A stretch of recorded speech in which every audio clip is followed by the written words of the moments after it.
কি গো মা, এটা কি মাছ গো? রূপার মতন এত সুন্দর চকচক করে। এটা এটা হলো ভাঙ্গন মাছ। ভাঙ্গন ভাঙ্গন মাছটা এত চকচক কেন করে? আমাকে এখানে ভাঙ্গন কয়, অন্য অন্য জায়গায় কয় চারা পোনা। আয় আমাকে এখানে ভাঙ্গন মাছ কয়। এটা রূপার মতন চকচক করতেছে। হ্যাঁ, আলোটা পরে আরো চকচক করে। হ্যাঁ, আগে পড়লে তো চকচক করবে রূপার মতন। কি দিয়ে রান্না এটা রূপার মাছ?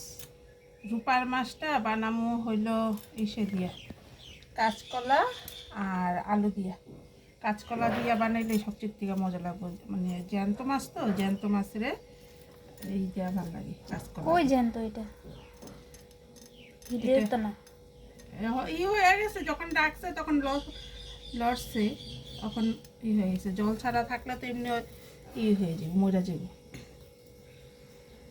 রেখা দিতাম আমার একটা। জিয়ায় রেখা দিতাম না, ঠিকই। মাসালারে রেখা দিলেই ভালো। আয় মাসালার যে আমার কি খায়? ওই যে মাছটি রেখা দিয়া যেতে, মাছটিরে রাখার দিকে যত্ন করতে লাগবে না। আমরা তো জানি না কিভাবে কি করে না করে, এই মশালায় জানতো, তাই মশালারে রেখা দিলে ভালো। শুধু কাঁচকল দিয়ে বানাবে আজকে? হ্যাঁ হ্যাঁ, কাঁচা কলা। এটা কাঁচা কলা দিয়ে ভালো লাগে খাইতে।